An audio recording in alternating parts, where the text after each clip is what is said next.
ಕರ್ನಾಟಕ ರಾಜ್ಯದಲ್ಲಿ ದಲಿತರ ಮೇಲೆ ನಿರಂತರವಾಗಿ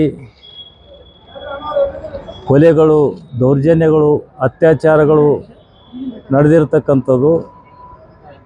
ದಲಿತರಿಗೆ ರಕ್ಷಣೆ ಕೊಡುವಲ್ಲಿ ಕಾಂಗ್ರೆಸ್ ಸರ್ಕಾರ ಸಂಪೂರ್ಣವಾಗಿ ವಿಫಲ ಆಗಿರ್ತಕ್ಕಂಥದ್ದು.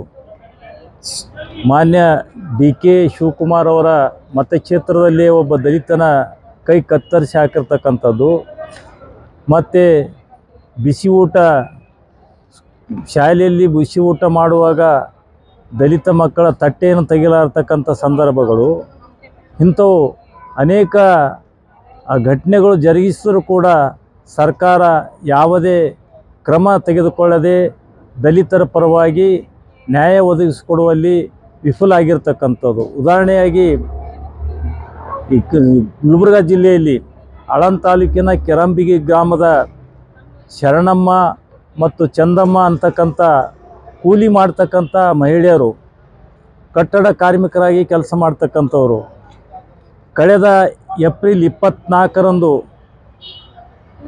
7ನೇ ತಾರೀಕಿನಂದು ಒಂದು ವರ್ಷದ ಹಿಂದಗಡೆ ಅವರ ಕೊಲೆ ಆಗಿರ್ತಕ್ಕಂಥದ್ದು. ಆ ಕೊಲೆ ಮಾಡಿದ ಅಪರಾಧಿಗಳಿಗೆ ಇಲ್ಲಿಯ ತನಕ ಪೊಲೀಸ್ ಇಲಾಖೆ ಬಂಧಿಸುವುದಿಲ್ಲ. ಮತ್ತು ಸರ್ಕಾರ ಮತ್ತು ಜಿಲ್ಲಾಡಳಿತ ಮತ್ತು ಜನಪ್ರತಿನಿಧಿಗಳು ಆ ಕೊಲೆಗೀಡಾಗಿದ ಕುಟುಂಬಗಳಿಗೆ ಹೋಗಿ ಸಾಂತ್ವನ ಕೂಡ ಹೇಳಿಲ್ಲ. ಮತ್ತು ಸರ್ಕಾರದಿಂದ ಯಾವುದೇ ಥರ ಪರಿಹಾರ ಧನ ಕೂಡ ಇಲ್ಲಿ ತನಕ ಅವರಿಗೆ ಒದಗಿಸಿಕೊಟ್ಟಿರುವುದಿಲ್ಲ. ನೀವು ಸರ್ಕಾರ ಮತ್ತು ಜಿಲ್ಲಾಡಳಿತ ಇವತ್ತು ನರೋಣ ಪೊಲೀಸ್ ಸ್ಟೇಷನ್ ವ್ಯಾಪ್ತಿಯಲ್ಲಿ ಬರತಕ್ಕಂಥ ಮುಗುಳಿ ಗ್ರಾಮದಲ್ಲಿ ಒಬ್ಬ ಯುವಕ ಆತ್ಮಹತ್ಯೆ ಮಾಡ್ಕೊತಾನೆ. ಅವನ ಮನೆಗೆ ಹೋಗಿ ಅವನ ಕುಟುಂಬದವರಿಗೆ ನೀವು ಪರಿಹಾರಧನ ಕೊಡ್ತೀರಿ. ಇವತ್ತು ಮಾಡಬೂಳು ಪೊಲೀಸ್ ಸ್ಟೇಷನ್ ವ್ಯಾಪ್ತಿಯಲ್ಲಿ ಬರ್ತಕ್ಕಂಥ ಕಲಗುರ್ತಿ ಗ್ರಾಮದಲ್ಲಿ ಒಬ್ಬ ಯುವಕ ಆತ್ಮಹತ್ಯೆ ಮಾಡ್ಕೊತಾನೆ. ಅವ್ರ ಮನೆಗೆ ಹೋಗಿ ಅವ್ರ ಕುಟುಂಬದವರಿಗೆ ನೀವು ಹೋಗಿ ಏನಪ್ಪ ಅಂದರೆ ಪರಿಹಾರಧನ ಕೊಡ್ತೀರಿ. ಅದೇ ಬೀದರ್ ಜಿಲ್ಲೆಯ ಸಚಿನ್ ಪಾಂಚಾಳ ಅಂತಕ್ಕಂಥ ಯುವಕ ಆತ್ಮಹತ್ಯೆ ಮಾಡ್ಕೊತಾನೆ. ಅವನ ಮನೆಗೆ ಹೋಗಿ ನೀವು ಪರಿಹಾರಧನ ಕೊಡ್ತೀರಿ. ಅವ್ರ ಕುಟುಂಬದವ್ರಿಗೆ ಪರಿಹಾರಧನ ಕೊಡೋದಕ್ಕೆ ನಮ್ಮದೇನು ತಕರಾರಿಲ್ಲ. ಆದ್ರೆ ದಲಿತ ಹೆಣ್ಮಕ್ಳು ಇಬ್ಬರ ಕೊಲೆ ಆಗ್ಯದ, ಅವ್ರಿಗೆ ಯಾಕೆ ತಾರತಮ್ಯ ಮಾಡ್ತೀರಿ? ಆದರೆ ದಲಿತರ ಜೀವ ಮತ್ತು ಬದುಕು ನಿಮಗೆ ಯಾವುದೇ ರೀತಿಯಿಂದ ಇದು ಇಲ್ಲ ಅನ್ನತಕ್ಕಂಥ ಪ್ರಶ್ನೆ ಎದ್ದು ಕಾಣ್ತದೆ.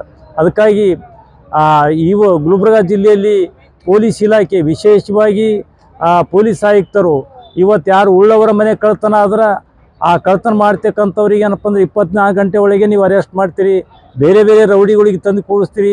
ಆದರೆ ಈ ವಿಷಯದಲ್ಲಿ ಏನಪ್ಪ ಅಂದರೆ 1 ವರ್ಷ ಅವಧಿ ಮುಗಿದರೂ ಕೂಡ ಯಾಕೆ ನೀವು ಅಪರಾಧಿಗಳಿಗೆ ಬಂಧಿಸೋದಿಲ್ಲ? ಯಾಕಂದರೆ ನಿಮಗೆ ಇಚ್ಛಾಶಕ್ತಿ ಇಲ್ಲ. ದಲಿತರ ಮಾನ ಪ್ರಾಣ ಅವರ ಜೀವಕ್ಕೆ ಏನಪ್ಪ ಅಂದರೆ ಬೆಲೆಯೇ ಇಲ್ಲ ಅಂತ ಸಂದರ್ಭ ಒದಗಿ ಬಂದಿದೆ. ಈ ನಿಟ್ಟಿನಾಗ ಏನಪ್ಪ ಅಂದರೆ ಇವತ್ತು ಕಳೆದ ಫೆಬ್ರವರಿ 11ನೇ ತಾರೀಕು ಯಾದಗಿರಿ ಜಿಲ್ಲೆಯ ಗುರುಮುಟ್ಕಲ್ ಪಟ್ಟಣದ ಇಬ್ಬರು ಅಲಿಮಾರಿ ಯುವತಿಯರು ಸಾಬಮ್ಮ ಮತ್ತು ಸಾಮಮ್ಮ ಅಂತಕ್ಕಂಥ ಯುವತಿಯರಿಗೆ ಸಾಮೂಹಿಕ ಅತ್ಯಾಚಾರ ಮಾಡಿ ಏನಪ್ಪ ಅಂದರೆ ಕೊಲೆ ಮಾಡಿರ್ತಕ್ಕಂಥದ್ದು. ಅಲ್ಲಿಯೂ ಕೂಡ ಏನಪ್ಪ ಅಂದರೆ ಆ ಕೇಸ್ಗಳು ಮುಚ್ಚಿ ಹಾಕ್ಲಿಕ್ಕೆ ಪ್ರಯತ್ನ ಪಟ್ರೆ ಪೇಪರ್ದಲ್ಲೇ ವರದಿ ಬಂದಿದೆ. ಒಂದು ಪೇಪರ್ದಲ್ಲಿ ಎಂಥ ವರದಿ ಬಂದಿದೆ ಅಂದರೆ, ಕಲ್ಯಾಣ ಕರ್ನಾಟಕದಲ್ಲಿ 2024 2025 ಜನವರಿ ಕೊನೆ ಹಂತದವರೆಗೆ 373 ದಲಿತರ ದೌರ್ಜನ್ಯ ಆಗಿರ್ತಕ್ಕಂಥ ಕೇಸ್ಗಳು ಹೆಚ್ಚಾಗಿವೆ.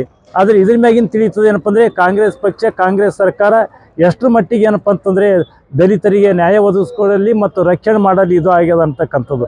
ದಲಿತರಿಗಿರ್ತಕ್ಕಂಥ SCP TSP ಹಣ ಲೂಟಿ ಮಾಡ್ತೀರಿ. ಚುನಾವಣೆ ಪೂರ್ವದಲ್ಲಿ ಏನಪ್ಪ ಅಂದರೆ ಎಲ್ಲ ಬ್ಯಾಕ್ಲಾಗ್ ಹುದ್ದೆಗಳು ತುಂಬ್ತೀನಿ ಅಂತ ಹೇಳ್ತೀರಿ, ಅವು ತುಂಬಿಲ್ಲ. ಬಜೆಟ್ ಏನು ಮಂಡನೆ ಮಾಡ್ತಕ್ಕಂಥ ಬಿಫೋರ್ ಏನಪ್ಪ ಅಂದರೆ ನೀವು ದಲಿತ ಸಂಘಟನೆಗಳಿಗೆ ಕೂತು ಏನಪ್ಪ ಅಂದರೆ ಮಾತಾಡ್ತೀರಿ. ಆದರೆ ನೀವು ದಲಿತರಿಗೆ ಅಭಿವೃದ್ಧಿ ಪರ ಬಿಡ್ರಿ, ನೀವು ಅವ್ರಿಗೆ ಹಣ ಕೊಡೋದೇ ಬಿಡ್ರಿ. ನೀವು ದಲಿತರಿಗೆ ಏನಪ್ಪ ಒಳ್ಳೆ ಬದುಕುಳ್ಗ ಅವರ ರಕ್ಷಣೆ ಕೊಡಿ ಮೊದಲು. ಅದನ್ನು ಮಾಡದೆ ಏನಪ್ಪ ಅಂದರೆ ಬರೀ ಏನಪ್ಪ ಅಂದರೆ ಕಾಂಗ್ರೆಸ್ ಸರ್ಕಾರ ದಲಿತರಿಗೆ ಅದು ಮಾಡ್ತೇವೆ ಇದು ಮಾಡ್ತೇವೆ ಅಂತಕ್ಕಂಥದ್ದು ಜಂಬ್ ಕೊಚ್ಕೊಳ್ಳೋದೇ ಆಗಿದೆ ಹೊರತಾಗಿ ದಲಿತರಿಗೆ ಇಲ್ಲಿಗೆ ನ್ಯಾಯಪರವಾದ ಯಾವುದೇ ಒಂದು ಏನಪ್ಪ ಅಂದರೆ ಅವರ ಹಕ್ಕಾಗಲಿ ಬೇರೆ ಬೇರೆ ಸೌಲಭ್ಯಗಳು ಕಾಂಗ್ರೆಸ್ ಸರ್ಕಾರದಲ್ಲಿ ಇಲ್ಲ.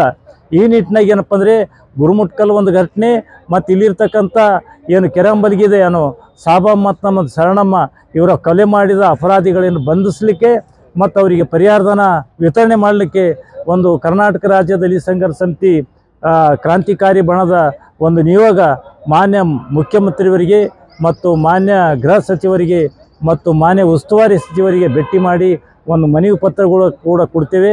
ಒಂದು ನ್ಯಾಯ ಸಿಗದೆ ಹೋದರೆ ಏನಪ್ಪ ಅಂದರೆ ಗೃಹ ಸಚಿವರ ನಿವಾಸದ ಎದುರು ನಾವು ನಿರಂತರವಾಗಿ ಧರಣಿ ಸತ್ಯಾಗ್ರಹ ಹಾಕ್ಕೊಳ್ಬೇಕಂತ ಹೇಳಿ ನಾವು ಮಾಧ್ಯಮದ ಮೂಲಕ ಸರ್ಕಾರಕ್ಕೆ ಎಚ್ಚರಿಕೆ. ದಲಿತರ ಜೊತೆನೇ ಅನ್ಯಾಯ ಆಗ್ತಾ ಇದೆ ಅಂತ ಬರ್ತದೆ ಪ್ರಶ್ನೆ. ಯಾಕಂದ್ರೆ ಕಾಂಗ್ರೆಸ್ ಸರ್ಕಾರ ದಲಿತರ ಸರ್ಕಾರ ಅಂತ ಹೇಳಿ ಬರ್ತದೆ ಸರ್. ಆದ್ರೆ ನೋಡಿದ್ರೆ ದಲಿತರ ಜೊತೆನೇ ಅಂತ ಘಟನೆಗಳು ನಡೀತಾ ಇದ್ದಾರೆ ಅಂತ ಅದೇನಾ ಪ್ರಮುಖವಾಗಿ ಹೇಳೋದಲ್ಲ ಸರ್. ಕಾಂಗ್ರೆಸ್ ಸರ್ಕಾರ ದಲಿತರ ಪರವಾಗಿಲ್ಲ ಅಂತಕ್ಕಂಥ ಸಾಬೀತಾಗಿದೆ ಕಳೆದ 2 ವರ್ಷದಿಂದ. ಯಾಕಂತಂದರೆ ಇವತ್ತು SCPT ಹಣ ಲೂಟಿ ಮಾಡಿರ್ತಕ್ಕಂಥದ್ದು ಎಷ್ಟೋ ದೌರ್ಜನ್ಯಗಳಾಗಿವೆ. ಇವತ್ತು ಮಹಿಳಾ ಪರ ಸಂಘಟನೆಗಳಲ್ಲಿ ಬೇರೆ ಬೇರೆ ಸಂಘಟನೆಗಳಲ್ಲಿ ಸೌಜನ್ಯಗಳ ಕೊಲೆ ಆಗಿದೆ. ಸೌಜನ್ಯಗಳ ಕೊಲೆ ಆಗೋದು ತಪ್ಪು. ಆ ಸೌಜನ್ಯ ಕೊಲೆ ಮಾಡ್ತಕ್ಕಂಥವ್ರಿಗೆ ಅರೆಸ್ಟ್ ಮಾಡಬೇಕು. ಆದರೆ ಅಮಾಯಕ ಇಬ್ಬರು ದಲಿತ ಹೆಣ್ಮಕ್ಳು ಕೊಲೆ ಆಗಿದೆ. ಇದು ಯಾರಿಗೂ ಗೊತ್ತಿಲ್ಲ. ಗುಲ್ಬರ್ಗ ಬಿಟ್ಟು ಬೇರೆ ಕಡೆ ಹೋಗಿಲ್ಲ ಇದು. ಅದೇ ರೀತಿ ಅಂದ್ರೆ ಗುಣಮಟ್ಟಲ್ಲಿ ಇರ್ತಕ್ಕಂಥ ಚಿಂದಿಯ ಹುಡುಗಿಯರವರು ಇವತ್ತು ಚಿಂದಿ ಗುಡಿಸಿನಲ್ಲಿ ಬದುಕಂಥ ಯುವತಿಯರ ಕೊಲೆ ಆಗ್ಯದ. ಇದು ಯಾರಿಗೂ ಗೊತ್ತಿಲ್ಲ. ಅಂದರೆ ಕಾಂಗ್ರೆಸ್ ಸರ್ಕಾರ ಇದು ಏನಪ್ಪ ಅಂದರೆ ದಲಿತರಿಗೆ ಪರವಾಗಿ ಇರ್ತಕ್ಕಂಥದ್ದು ಬರೀ ಪೇಪರ್ ಮುಖಾಂತರ ಬೇರೆ ಅವ್ರ ಭಾಷಣಗಳಲ್ಲಿ ಅದ. ಆದ್ರೆ ಪ್ರಾಕ್ಟಿಕಲ್ ಆಗಿ ದಲಿತರ ಪರವಾಗಿ ಕಾಂಗ್ರೆಸ್ ಪಕ್ಷ ಇಲ್ಲ ಅಂತಕ್ಕಂಥದ್ದು ಏನಪ್ಪ ಅಂದರೆ 2 ವರ್ಷದಲ್ಲಿ ಸಾಬೀತಾಗಿದೆ.